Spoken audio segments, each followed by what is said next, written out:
Hello and welcome to ADHD Truecolors podcast.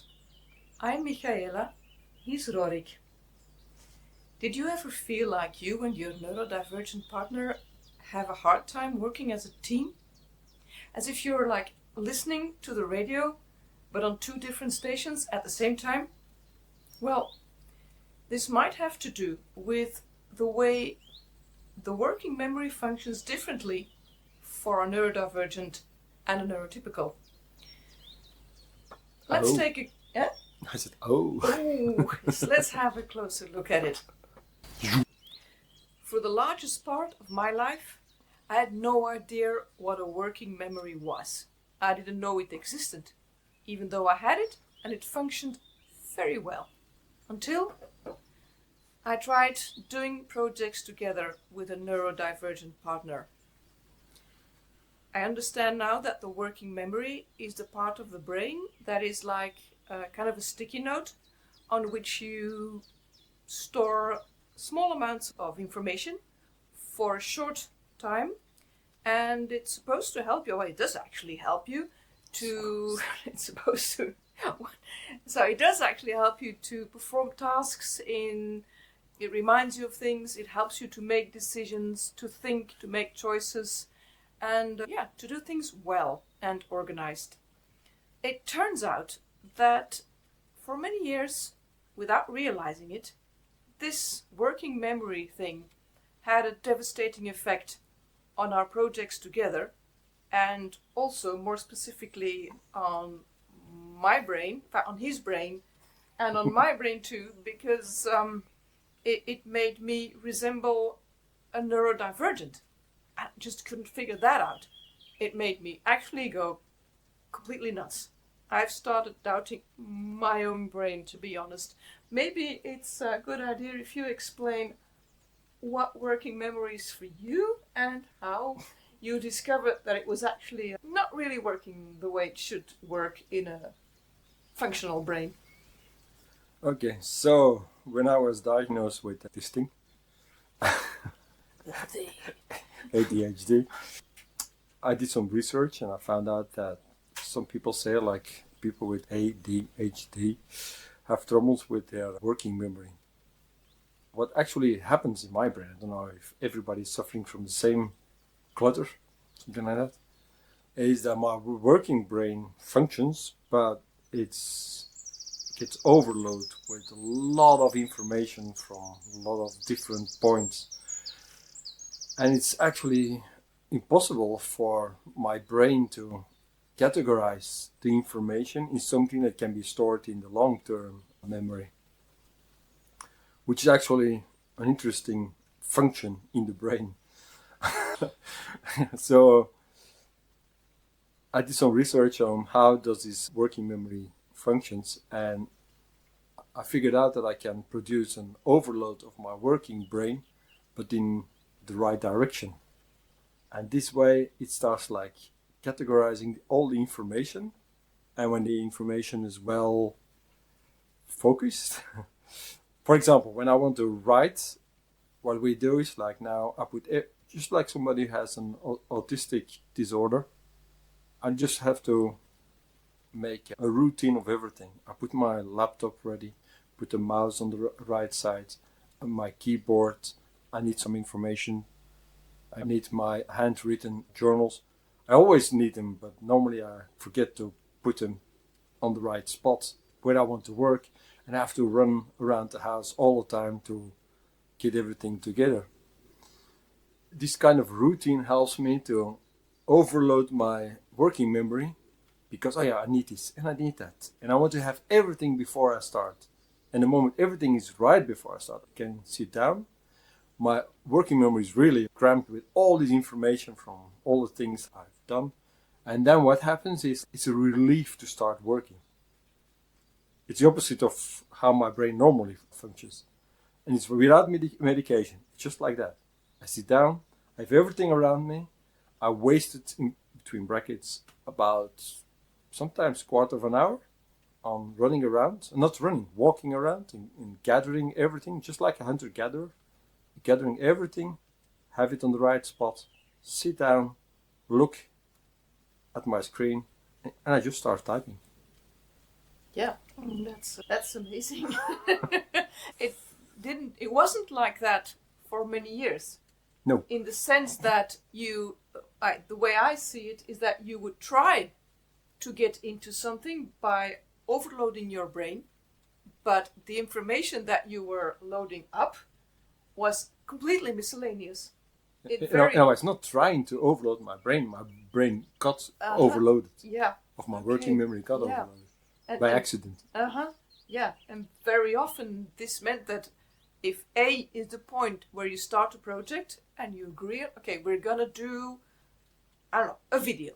Let's say we're gonna do a video podcast, and we discuss a theme, but by the time, and we decide how we're gonna do it, and la la la, but by the time we're here, and it's action, from me, I don't even know what we started with in the first place. And this caused me to actually mimic, which is weird. I started mimicking his overload function. But of course, my brain isn't wired to do that. So I got into overdrive, started panicking. Start nagging? I started nagging because I was feeling more, as we went, more and more insecure, doubting my capability to do a project of which I didn't remember what it was in the first place. So I got kind of very often annoyed and kind of passive aggressive as well. Because when you would ask me something, then I would reply saying, I don't know what you mean. I would just not pick up any more information. My brain was full, but I wouldn't go into any kind of a flow. I would just go into a panic mode. And also I think like for you, everything you do is like a timeline. Mm-hmm. And so you have to do this, and then after when that is finished, then we go to this, and then we go to that, and right. we go to that. So when I start like running in all directions, then you lose where you have to be. Yeah, I don't know at a certain point. Right. And so, another thing you often know is like start running behind me. Yeah. Or start running in different directions to figure out what I maybe still need. Right, exactly. And I'm a people pleaser also. So this means that when he starts looking for stuff or answers, I will try and fix all of the problems at once. Which of course, no go. It doesn't work. So I start freaking out even more. And then catastrophe is just right behind the door.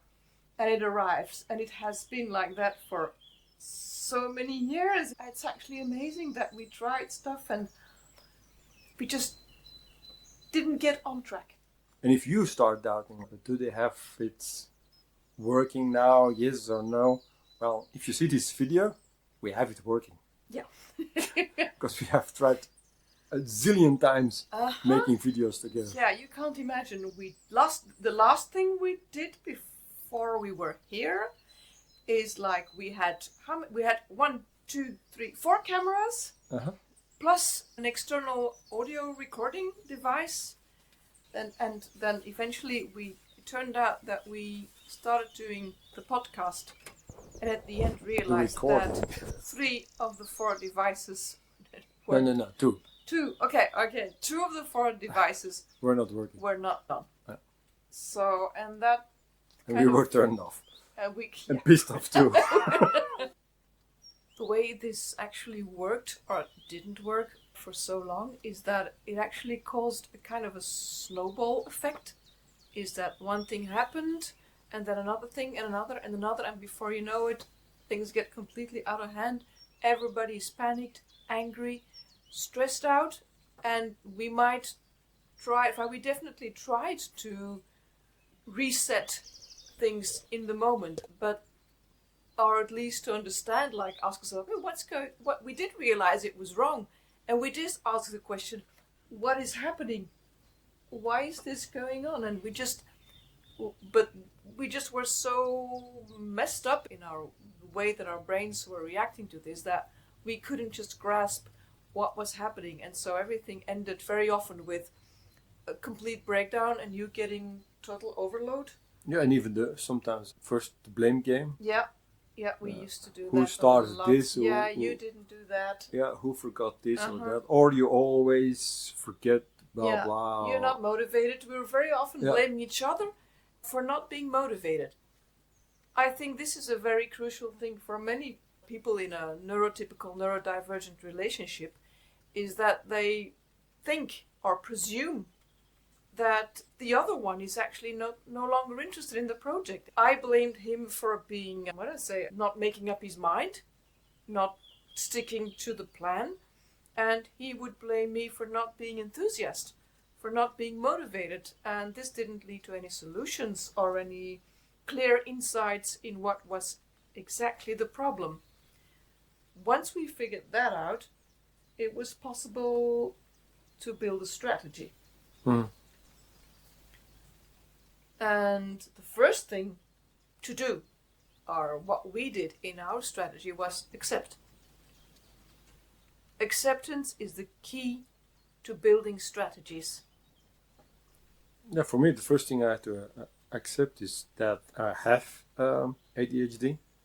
And the second thing is it has an effect on how much dopamine I can produce, which is often not enough to be and to stay motivated. So that my working memory isn't functioning the same way or as functional as the typicals. There's a few practical solutions we tried out that worked very well, and we will share them with you to try out as well and give us feedback on whether this had some good results for you. Do you want to sum it up? Okay.